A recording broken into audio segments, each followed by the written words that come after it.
Bagi gambaran rekan-rekan, tadi saya sempat ketemu dengan saudara N. Mengapa dilakukan itu? Yang pertama dilakukan adalah untuk melindungi keselamatan keluarganya.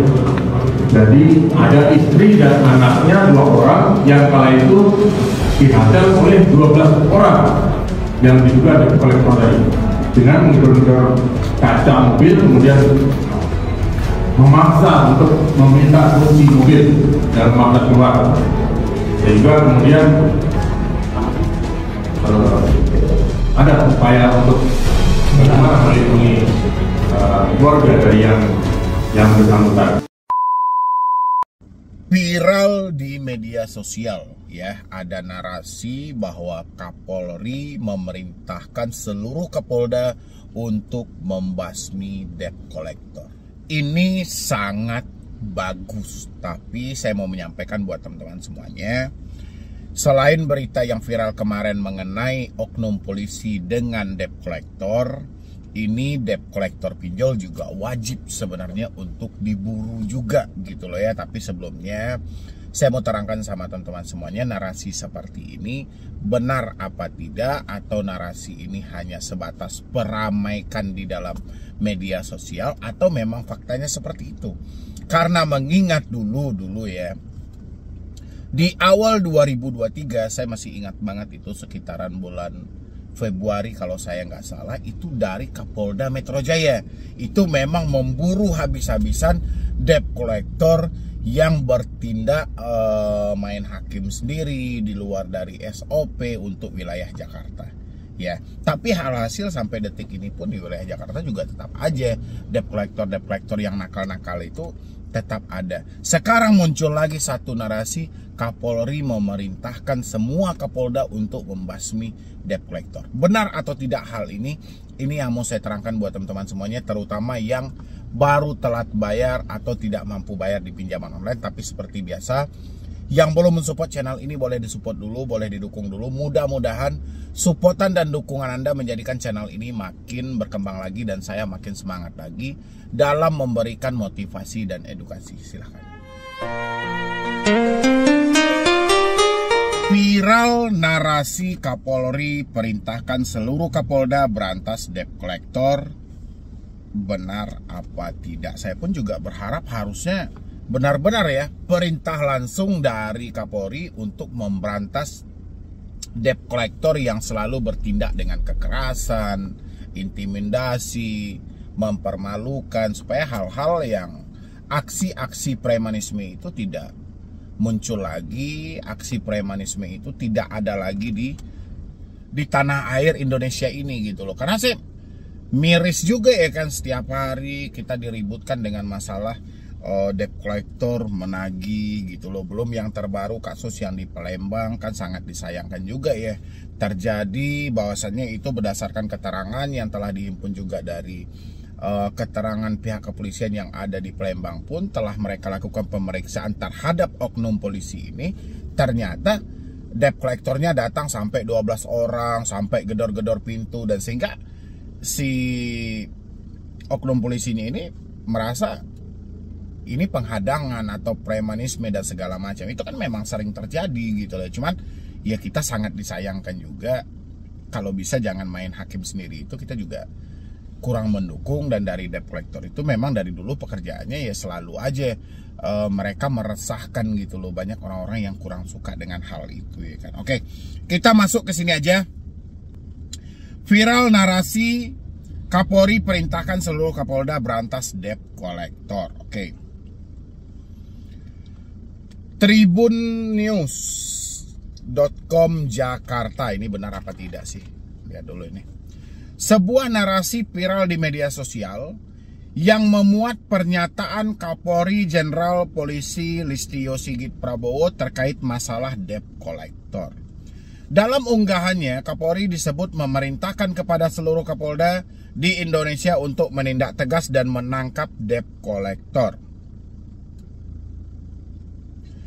Kapolri Jenderal Pol memerintahkan kepada seluruh kanit res jajaran perintah Kapolda agar laksanakan giat operasi premanisme dengan sasaran utama adalah debt collector alias si mata elang, tulis penggalan narasi yang viral.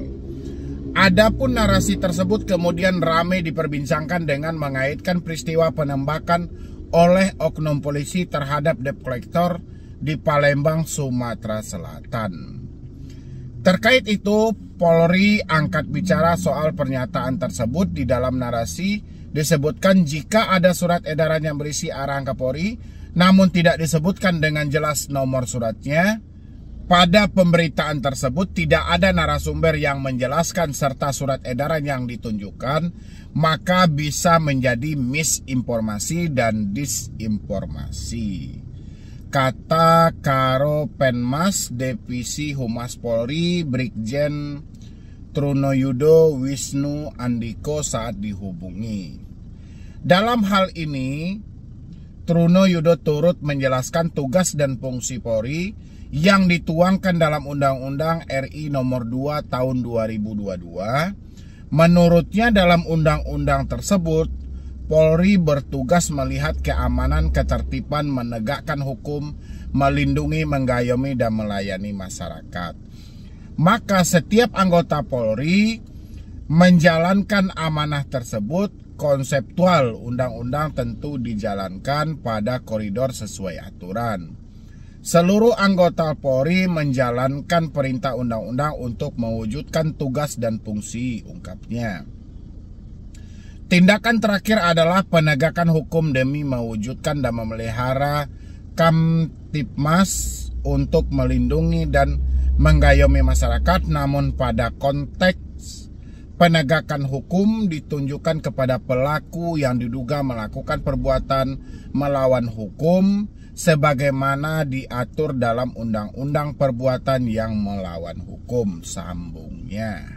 Jadi buat teman-teman juga yang menemukan soal perintah Kapolri untuk seluruh Kapolda itu membasmi para debt collector, itu ada kesalahan informasi atau kurang tanya jawab lah kalau saya rasa ya, kurang dapat informasinya karena ada miskomunikasi atau disinformasi gitulah. Jadi Kapolri tidak pernah menyampaikan hal seperti itu dan tidak ada surat edaran yang menyatakan hal tersebut. Walaupun dulu seperti yang saya sampaikan di awal 2023 saya ingat banget Pak Fadil itu ya, Pak Fadil Imran selaku Kapolda Metro Jaya ya. Beliau waktu itu ada satu kasus yang cukup rame-rame juga dan di situ baru benar Pak Fadil menyampaikan tidak ada aksi premanisme di sini, tidak ada aksi mata elang, kami akan buru dan segala macam. Itu memang benar di awal 2023 ya. Tapi terlepas dari hal itu terserah saja, kita nggak ada masalah. Cuman ini kita sebagai gambaran juga, mumpung kasus ini juga hangat-hangatnya atau viral-viralnya, ini yang perlu dibasmi itu yang paling terbanyak adalah debt collector di dalam dunia online gitu loh.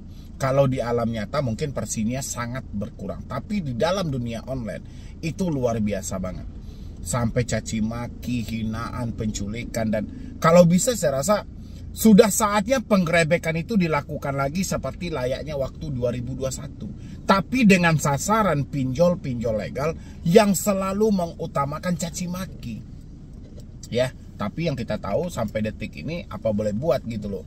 Polisi sudah tidak ada kewenangan dalam melakukan penyidikan. Jadi setiap laporan kejahatan-kejahatan dari perbankan ini selalu bertumpu kepada OJK gitu loh. Itu yang terjadi. Ya, jadi kita berharap aja mudah-mudahan Bapak Kapolri juga mumpung kasus ini sedang hangat-hangatnya, Pak Kapolri mungkin bisa menilai lebih detail lagi bagaimana meresahkannya debt collector itu berada di lapangan. Memang sudah harus ditindaklanjuti. Kita tidak benci kok dengan mereka bekerja sebagai penagih hutang, itu nggak ada masalah. Tapi mereka yang mengutamakan kekerasan, intimidasi, ancaman, bahkan sampai mempermalukan, sampai bentrok fisik, ini sangat disayangkan gitu loh. Seakan-akan negara ini tidak ada hukum bagi mereka. Kadang mereka datang rame-rame seperti yang dijelaskan dalam kasus yang ada di Palembang itu. ternyata debt collectornya datang sampai kurang lebih 12 orang gitu kan. Seakan-akan melakukan penyerangan. Ya wajar, oknum polisi ini ya dia maksud dia membela diri karena ada pencegatan di mobil dia kan. Hampir sama kasusnya yang di Jakarta, ada juga yang dicegat di jalan dan segala macam gitu kan. Jadi buat teman-teman semuanya yang mendapatkan juga narasi-narasi yang seperti ini, itu sudah saya sampaikan ada terjadi miskomunikasi ya. Jadi sebenarnya untuk informasi itu Anda tidak usah terlalu percaya betul-betul, tidak usah Anda cerna juga. Yang penting hari ini jalani aja lah hidup Anda mau seperti apa, mau jalani aja gitu loh. Jadi kalau memang ada debt collector nanti yang menyimpang dari aturan yang berlaku, Anda ambil aja videonya, yuk kita viralkan aja. Ya, mungkin dari saya cuma itu aja sebagai menjawab narasi-narasi yang selalu viral di media sosial. Dari tadi malam saya perhatikan juga banyak banget Kapolri perintahkan ini, dan akhirnya saya cari beritanya, ternyata berita itu narasinya pun tidak jelas gitu loh, narasumbernya dari mana, bahkan itu telah dikonfirmasi dari pihak Polri-nya langsung ya. Jadi sekian dulu dari saya, Medi Broni. Wassalam.